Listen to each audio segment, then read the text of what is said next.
Building the San Francisco 49ers 2025 draft board. We got a couple of big-time prospects. Could they be the ones at pick 11 in round one? Josh Simmons, Ohio State offensive tackle. Jaylen Walker, edge rusher out of the University of Georgia. Scouting reports coming at you right now.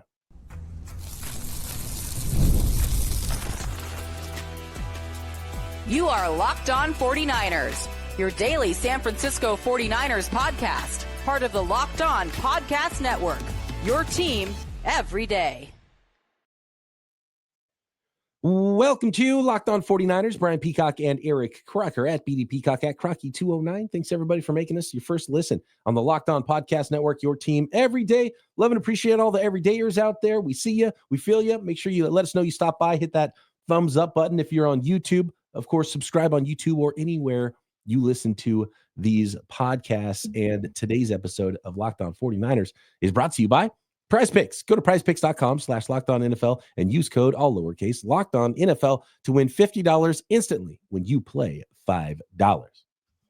All right, we're getting into this. A lot of linemen. We've been kind of splitting it up, doing an offensive lineman and a defensive lineman, sort of an edge tweener type maybe in Jaylen Walker. I'm interested to hear your thoughts. And we try not to share notes before so we can get the legit opinions and not color each other's scouting reports and opinions on these players as we watch them. Up first is the offensive tackle out of Ohio State, Josh Simmons, pretty popular player for the San Francisco 49ers in mock drafts.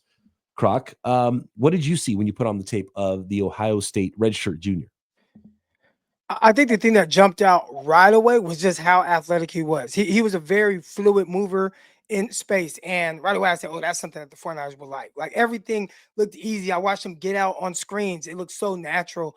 Just watching him, whether it was, he's getting into his pass set, guys that's maybe like in a wide nine and trying to use speed, and how easily and effortlessly it was for him to kind of get back, get in position, make guys have to kind of run that hoop, get around him.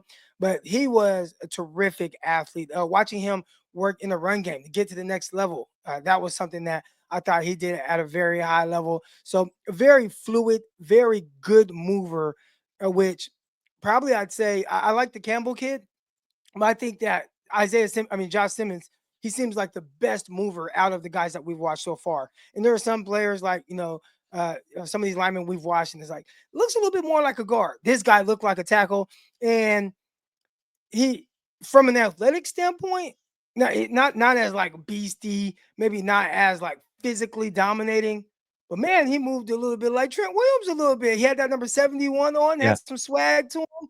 But it was cool to see just how athletic he was. And I thought that's something that the 49ers of all teams, we talk about some of these other guys, how big they are, and they do some good things, but from a movement standpoint, it's like, oh, this is the San Francisco 49ers. So that was one of the first things that jumped out.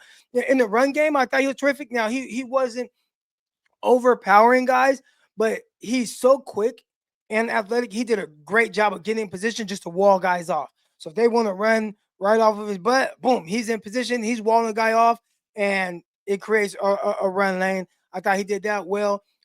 Shooting his hands and replacing them on contact, he was good there. But again, if you look at my notes, I mean, a lot of it is really drooling over the athleticism that he had, whether it was, just as a pass protector or getting out on screens or in the run game as well. This happens. I did note that, because I saw this several times.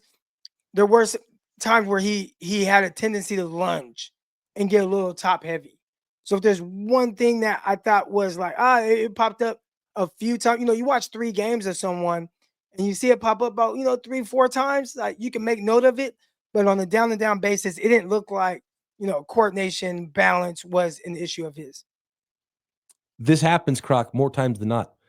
I almost don't need to say anything because my notes are identical. Easy mover, plus anchor, plus hands, his feet in pass sets, really good getting on the move, wall off blocker in the run game, like identical. Yeah, our notes are identical. Hey, listen, guys, we did not, and I mean did not talk about this at all. Peacock said, hey, did you watch the guys? I said, yep, I got some good notes, good takes. I said good comparisons. And he was like, all right, let's do it. And so I had no idea that he was going to say some of the same things that I saw on film, which is, I think that means that this player is really that. Oh, yeah. Ultimately, I was glad to see a prospect that was like, okay, he's going to be a tackle, period. That's it. Like, he's a tackle prospect. Like, he could start off and play some guard if you don't have that need at tackle. And I continuously talk about that, and I'm sure you have no problem jumping in, playing left guard for a year if, Trent Williams is going to hang around for one more year. And I wonder if he wears 71 as a hat tip to Trent Williams, because that definitely jumped in my mind, seeing number 71 out there and seeing him move. And he'll occasionally walk guys back. He's not like a power blocker where he's pancaking guys left and right, but he'll get in position and he'll just kind of slowly walk him back a little bit. But he seems like he's a really smart player, based on where he seems to always know where to go. He's got a little help here, and then he gets where he needs to go athletically so he can wall off in the run game.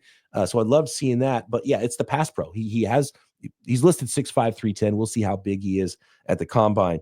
But like that's a 49er, even that. Like, let's say he's 6'4", but he has the long arms. Long arms, yeah. 310, 312. Like, that still says it's a 49er. Right. Guy. This is probably one of there's a couple guys that I've like, I like this guy at 11, but this might be the guy I like most. And I have seen him mock to the 49ers. But I think if on draft day he's there at pick 11, I'd be like, oh, okay, I really like that pick by the Niners. It's really easy to see why people are putting him as the top offensive tackle in the class. He's clearly a tackle. There's no question about the guard. A lot of people are. There's mixed opinions, and there's a reason, a couple of reasons, Croc, why maybe he's not the slam dunk number one offensive tackle. With lunges too. I had the lunges notes. He lunges at times. Looks like he's trying to strike and like match with intensity. Kind of gets off balance a little bit, but not a lot of negatives. There's two major negatives. One was penalties. Apparently he had 26 penalties, and I saw one of them a false start against Oregon. He got hurt in the Oregon game. I saw that false start too. Yeah, and then right after that he got hurt, and when he got hurt, that didn't look good because it wasn't like someone ran into his leg or something and rolled up on a defensive lineman put his hand right in his chest, and he just fell straight back, and boom, that was it. It was and that was one of the few times I saw, or probably maybe the only time in 3 games I saw where it looked like he just got overpowered. Yeah. And the previous offensive tackle that we watched, which, I mean, gosh, I was out of it on that episode, but I saw him get bullied quite a few times, and guys be able to use speed on him quite a few times, and that wasn't something that popped up on Josh Simmons' film outside of maybe the play that he got hurt against Oregon. Yeah, so here's the problem so penalties not good. Like, if you told 49ers fans are like, hey, there's a really good prospect for the 49ers in the first round, only deal is too many penalties and he's injured. The 49ers fans might say, let's look for a different guy, because those two things are maddening right now for 49ers fans. And I wonder if the front office would be a little weary of drafting a guy who's hurt currently. So it was a patellar tendon injury. That's about a 9-month recovery process, which means, and that happened in October. That was a little less than halfway through the season against Oregon. So, and his agent's Drew Rosenhaus, and Rosenhaus is like, oh, he's ahead of schedule and he'll be ready for training camp, right? So that's what they're going to say. But best case scenario, he's ready to go in August for training camp.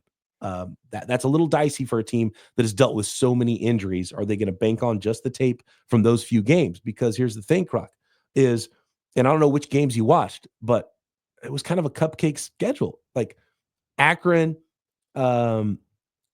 Marshall, except for Mike Green is a stud from Marshall, but Mike Green was working on the other side and giving Cameron Williams, the right tackle for Ohio State, more than all that he could handle over there, or whoever the right tackle. Cameron Williams, is that the right tackle for Ohio State?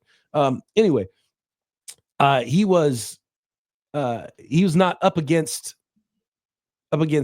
Josh Simmons very much. So the games we're watching here is like, okay, his worst game was his last game, and he left in the second quarter against Oregon. He looked good against Iowa, and they played Michigan State. But other than that, it was Marshall, where he didn't have to block Mike Green, Western Michigan, and Akron, and he dominated those games. But that's a pretty small sample size of tape, and he was obviously a lot better this year than he was last year. And then before that, he started out his freshman year at San Diego State. He's a San Diego kid, and he stayed home at San Diego State. He was a 4-star recruited by a lot of people, stayed home, but then ended up transferring and then won the left tackle job in his first year after his redshirt freshman season after leaving San Diego State. He went to Ohio State and just flat out won the left tackle job when he got there. But that's the tough thing right there. When you are any of these schools, right? Like where you're not, I think they call it Power 4 now. You're not like a Power 4 team, or even if you are, because I think I saw this with the Washington State quarterback. If you're talented, the big schools are going to come and throw a bunch of money at you, and the teams that you're at can't match it. So going to San Diego State, sound like he redshirted at San Diego State. Then he comes and he plays well. And it's like, well, I outplayed whatever you guys are, so I'm just going to head over to Ohio State and win a national title. Right, exactly. How can I compete with that? So that's the bummer is the tape we're watching. It wasn't the top competition. Like they played Penn State with maybe the number one prospect in the draft, Abdul Carter. He didn't play that game, so we didn't get to see that film. They played against Tennessee. He was injured. Didn't get to see him against James Pierce, who we did some work on already on this podcast. So I wonder where the 49ers will be on that. And I think if it wasn't for that, and if he had the full season, he played like he did in the games we saw, he did that against Penn State and Tennessee, I think he'd be a slam dunk pick in the top 11 and maybe not even get to the San Francisco 49ers. As it is, there's a reason he might be there for the 49ers and even get past the 49ers, that injury situation. And we're not going to get to see him work out before the combine either. You'll get to see height, weight. Would you draft him? Would you draft him still? Well, we're not done yet. Right now, I like him probably the most of the guys we've watched just because he's clean and he's a pure tackle. But there are enough questions where if there's another guy that I'm sold on that's healthy, that maybe is a defensive lineman, I'd probably go there. That's kind of where depending on the injury, like let's say with Javon Kinlaw, that it sounded like he was gonna have like a chronic knee issue. I'm cool on that. Right. But if you tell me, hey, like you love the film, he fits everything that you are, he's recovering from this injury, but he'll be ready for training camp. I'm not for like just drafting hurt guys, but I'd have a hard time passing on a tackle that may come to us because he potentially would. Where would he go if he got to play every game? Like, would he go in the top 5? Yeah, I mean, he'd be probably no doubt top offensive lineman in the class. And then, there's a couple of quarterbacks that might go. And then there's the 2 elite prospects in Hunter and Carter. So we're talking 5, 6. Yeah, he probably wouldn't get past pick 7. So like Penei Sewell, like going, 6, 7, like in that range. So to say like, all right, we're able to get this guy at 11, but the caveat is, hey, he's not going to be ready until July. I think I would have to take that risk as long as my doctors check it out and this is not a chronic issue at all. If I hear the word chronic anything, I'm out. I'm out 100%. And I'm not for drafting hurt players, but a tackle that looks like this guy and moves the way he does. And I mean, I watched him in the run game blocking 30 yards down the field on one play. This is my type of guy at tackle for the 49ers. Next, let's talk edge. Again, there's a lot to like about Jaylen Walker. Is he the right fit for the San Francisco 49ers at pick 11 next? This episode of Locked On 49ers brought to you by Intuit TurboTax. And taxes used to be waiting and wondering and worrying if you were going to get any money back, and then waiting, wondering, and worrying some more. Now Taxes is matching with a TurboTax expert who can do your taxes as soon as today.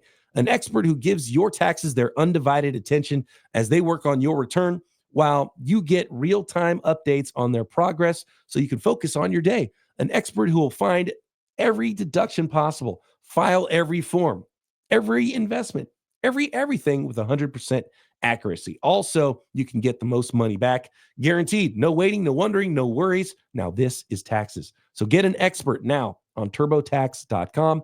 Only available with TurboTax Live full service. Real-time updates only in iOS mobile app. See guaranteed details at TurboTax.com/guarantees.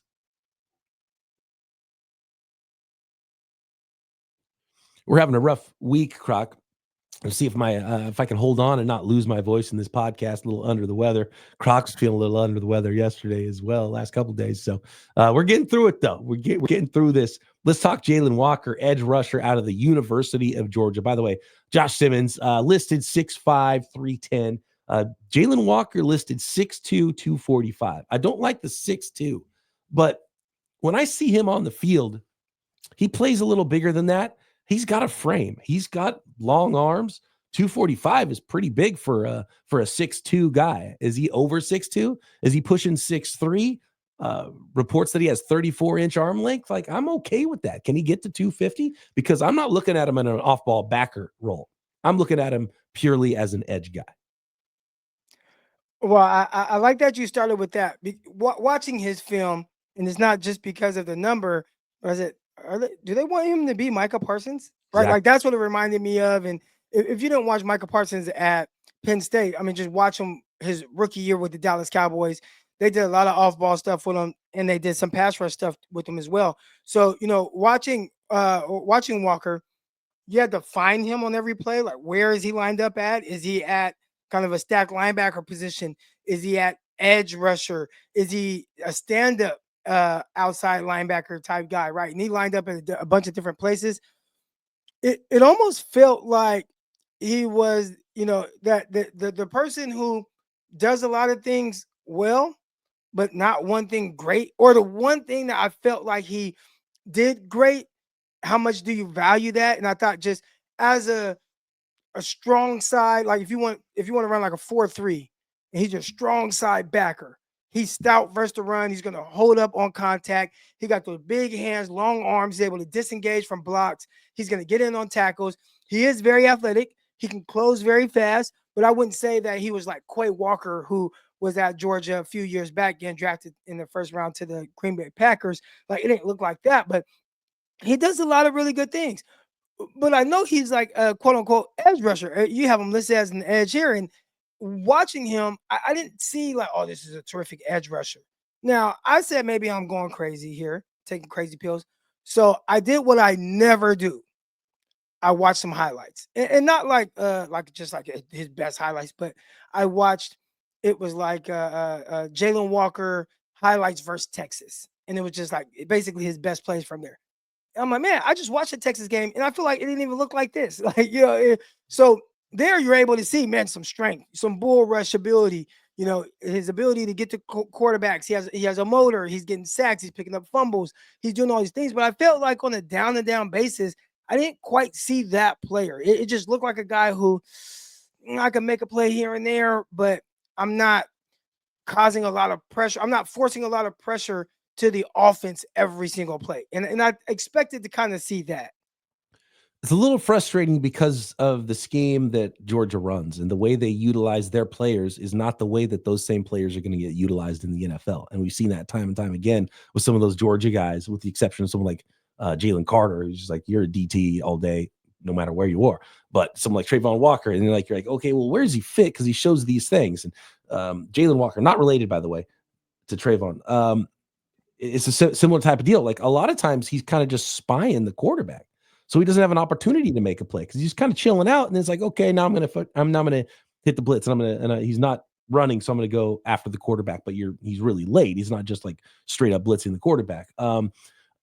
The thing I saw from him that I loved was the motor. And watching that Texas game, I thought he made more plays than Mykel Williams. Again, Mykel Williams, another guy. He's kind of playing on the interior. He'll probably play on the outside. Another note on Mykel Williams, I've been informed he actually got injured in week 1. So he was possibly playing hurt all year long, Croc. So that might have colored the tape that we saw from him from 2024. So I do want to go back and watch both Josh Simmons against better competition from last year. And then I want to see Mykel Williams from last year to see if it looks a little bit different from this year's tape. As it pertains to Jaylen Walker, though, the number one thing that jumped out to me was motor. I love the way he closed and made the play and finished plays. And he was fighting and clawing and, chest a few inches off the ground to try to get the quarterback on the ground. And I loved seeing that. I loved seeing his motor, but he doesn't have a full repertoire of pass rush moves because he's not used in that role that I think he will be in the NFL. So there's a lot of projection for Jaylen Walker, and I'm a little uncomfortable with that, but I'd be more comfortable with it if he shows up and maybe he's pushing 6'3", if he has the frame that you think could get to 250-ish pounds, if he does have the 34-inch arms as he's rumored to have. because the flat plays he makes and how often he wins when he's just a pure rusher, which isn't enough in my opinion, but what he'll be asked to do more in the NFL. He shows power. He shows an ability to take on blocks. He can win with speed to power. The motor again is probably the number one aspect for any pass rusher. And I love all those things. He just wasn't really used as that full-time edge rusher in college. So it makes the evaluation a little bit different.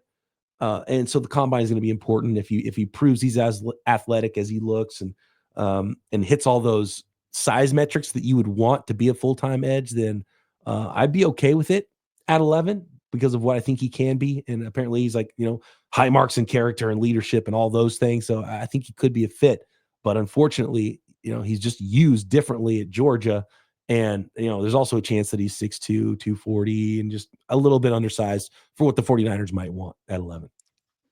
Especially at 6'2". I mean, how many, and this is not to say that you can't be a great pass rusher at 6'2", but I mean, you just don't see it a whole lot. And if they are 6'2", then they're just a little bit more special as a pass rusher. Like even like a guy like D Ford, right? Like D Ford, who was a second round pick, probably because maybe lack of length and height, but he was a terrific pass rusher, and he speed guy, not worth the damn versus the run, or especially early in his career, but he can get around that edge, get to the quarterback, and we saw him do that very well with the 49ers and with the Kansas City Chiefs later in his tenure there.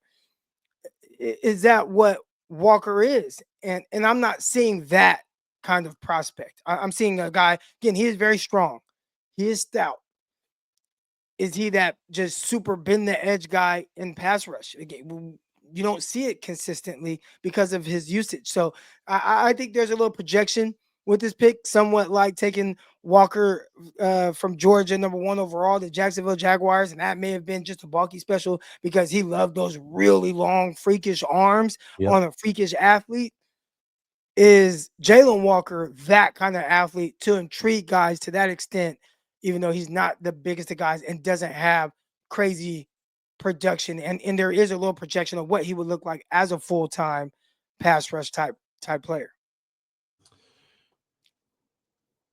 Next, let's talk Senior Bowl, Croc, and we'll try to maybe stack these two prospects compared to the other prospects we have now broken down and done deeper dives on for our 2025 49ers draft big board. Next.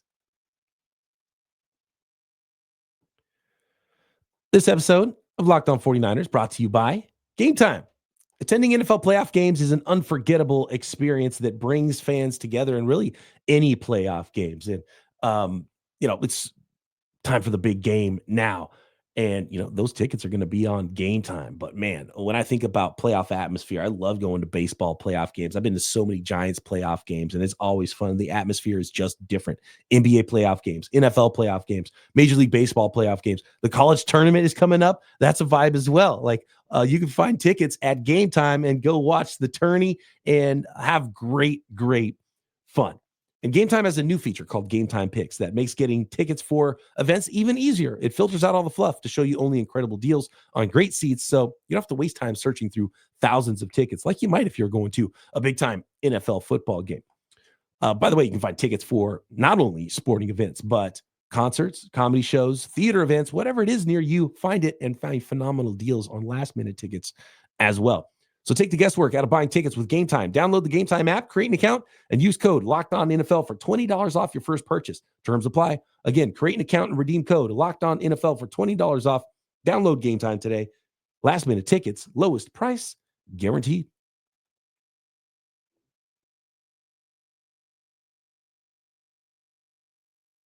All right, Josh Simmons, Croc. It sounds like you would put him, save what we learned at the combine, medical checks, those types of things. Just based on the tape that we watched from his 2024 season, Josh Simmons, would he go to #1 ahead of our current #1 right now, which is Will Campbell out of LSU?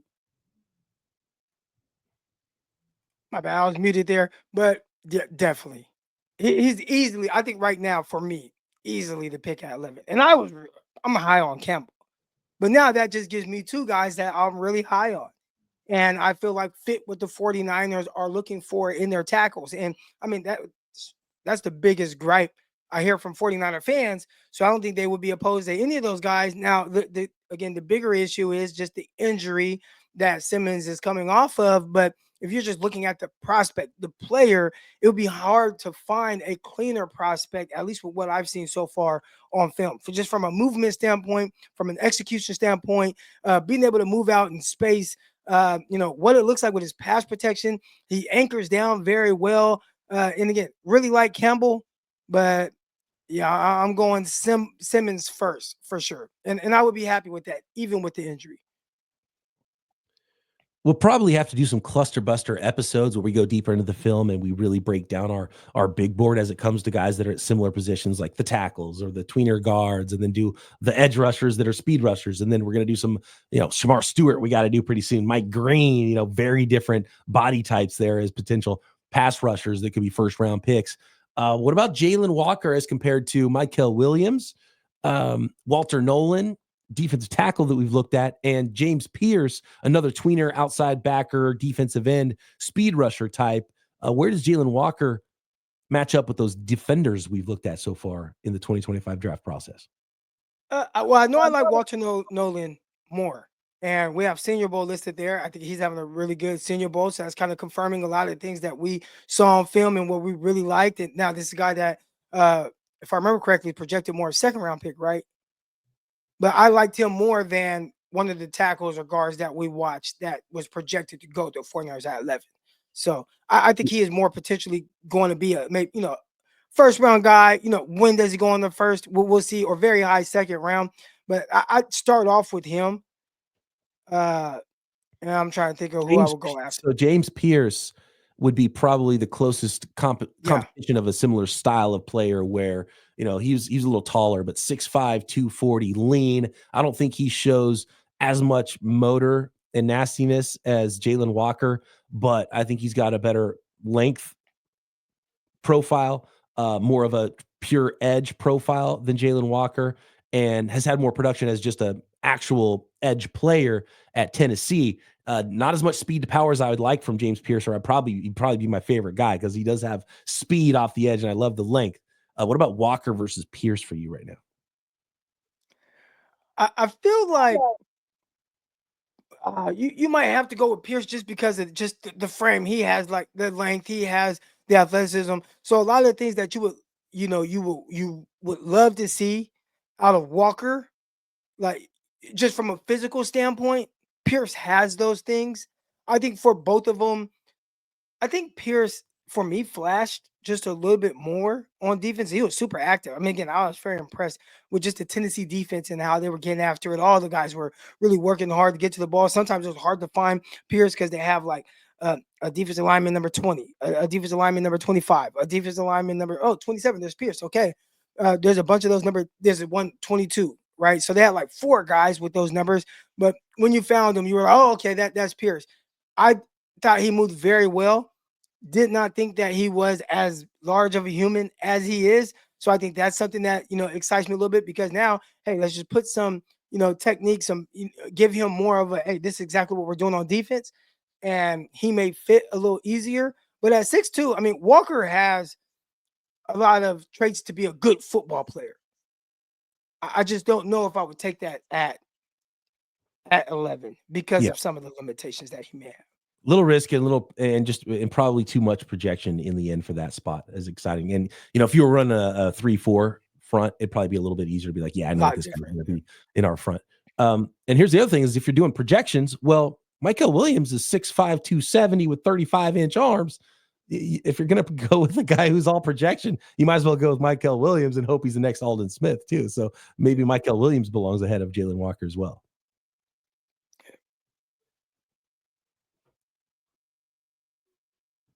I mentioned Mike Green. I'm actually looking at the highlight right now because I saved the clip on Twitter, and it's going to go viral. It's the clip so far of the Senior Bowl. Mike Green out of Marshall. It's going viral. Yeah. Oh, dude. Yeah. And it's a big win for him this week already because he showed up at 251 pounds and he's 6'3". And that was the worry because he's a former wide receiver, and we're going to do a deep dive on him. Maybe we'll do him next. I think Shamar Stewart as well. So Shamar Stewart, big 280, 290 pound defensive lineman. And then we'll do Mike Green. But Mike Green showed up at 6'3", 251, a little shorter arms. You would like to have 33, 34 arms. It's 32 in something arm length, but he's explosive and he does show speed to power. He's a former wide receiver that bulked up into a linebacker, then transferred to Marshall to become a full-time edge player, and also a wrestling background too. And you see that leverage he has as a former wrestler. So he's a unique prospect. And I can't think of a guy with that type of profile since, and he was one of my favorites. This was like when I really first started to fall in love with the draft way back in the day. And it was DeMarcus Ware. DeMarcus Ware was at Troy, smaller school guy, skinny wide receiver, late bloomer, got bigger. And all of a sudden it was like, this guy's a freak of nature. And Mike Green doesn't have that length, unfortunately, but similar, like, bulked up wide receiver. He's got athleticism, former wrestlers, and he put Josh Connerly, who's thought to be one of the guys that we're gonna have to do pretty soon, talked about in the first round range. Josh Connerly, the offensive tackle from Oregon, he put him straight on his back. I mean, it was the viral clip so far of the early practices at the Senior Bowl. So interesting player there.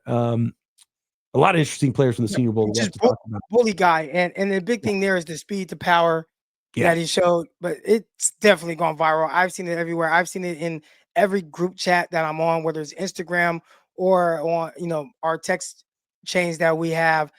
Everyone has seen that clip. Just truly just bulldozed them. I wish Mike Green had 34-inch arms, I'd be like, let's go, pick 11. Let's just lock it in right now. I'd probably be there because I love the tape. He's so active, and he's got pass rush moves, and he's got burst, and he's got leverage, and he's fun to watch, even though he's a little undersized for a defensive end. But some team probably end up a Pittsburgh Steeler or something, and then he'll go get 15 sacks every year. It's one of those guys. That's kind of why I'm jealous of those teams that run the odd fronts and can utilize. Remember, like Nolan Smith a couple of years ago went to the Eagles at pick 30 or whatever it was, and TJ Watt goes in the end of the first round to the Steelers, and these players that some teams are like, don't quite fit, and those teams just sit back and wait, and they're like, oh yeah, we'll take Alonzo Highsmith in the third round because he doesn't fit your body type profile. He's perfect for us, Herbig and all these guys, man. And the 49ers can't utilize that body type. And that's why probably Jaylen Walker won't be a guy, and Mike Green probably won't be a guy. Although they have had, Saleh did have Hassan Reddick, but was that the GM that brought him in, or was that Saleh like, we need one of these speed guys? And they did bring in D Ford too. The 49ers did under Saleh. So they can utilize that skill set, but it's more of a third rusher than a main guy. Because back when Saleh was the defensive coordinator, Croc, it was Eric Armstead playing defensive end. And we talked about it at the time. We're like, no, don't draft Kinlaw in the first round. You've got Armstead, who should be the replacement for DeForest Buckner. Just put Armstead inside. Right. And then they went out and got, and Armstead ended up inside eventually, but that 100%, I felt like that should have been what they did. I thought it was the obvious thing. Oh man, trade DeForest Buckner. All right, well, Armstead, you're gonna go ahead and play 3-tech. And they're like, nope, we're actually gonna draft Javon Kinlaw with a bad knee. That's a chronic knee injury. And we're just gonna keep Eric Armstead on the outside. And everyone is like, what? Even fans, the casual fan is still like, why would you do that? That was a rough stretch there. And then let DJ Jones go too, who they still haven't replaced. But here's the thing. So this is kind of what I wanted to bring up, Mike Green and some of the defensive linemen and offensive linemen at the Senior Bowl. According to Steph Sanchez and a lot of great folks over there, content creators and such, and really fantastic folks at the Senior Bowl reporting. And Steph Sanchez says that John Lynch, Tariq Ahmad, who is the, I believe, assistant GM is his official title now after Adam Peters left. RJ Gillen, one of the top scouts. They're all front and center for the offensive and defensive line one-on-ones for the second day in a row at the national team practice. So I love hearing that. So I think John Lynch is feeling what we're feeling about getting the lines right. So really watching those guys. And then KJ Wright, 49ers linebacker coach. I wonder if he could be a fast mover in the coaching ranks for the San Francisco 49ers. He's actually coaching linebackers, edge rushers at the Senior Bowl as well. So the 49ers are getting a good look at these guys. Yeah, and as they should, because pick 11, that's going to be huge. I mean, everybody's clamoring for it to be O-line or D-line to some extent. 49ers definitely have to get bigger in the trenches, and that was one thing that we're seeing some of these playoff teams, how good they are. Carter dominating games for the Philadelphia Eagles. Jordan Davis, he had a showing in this previous game. So just watching, the fronts. I mean, Chris Jones. Now I'm talking about some great prospects, but the 49ers at pick 11, they have an opportunity to, really attack the line on either side of the ball in a major way that can help them potentially go towards more of a playoff push. All right, tomorrow we're going to end the week as we have been in the offseason, a little 49ers offseason Q&A. We'll talk draft, we'll talk free agency, Senior Bowl, whatever you want to get into. Let us know in the comments on YouTube, at BD Peacock, at Crocky209, or jump in the chat with us on Thursday evening and hang out as we do our last pod of the week. Thanks, everybody, for making us your first listen. Croc and I back tomorrow, right here, Locked On 49ers.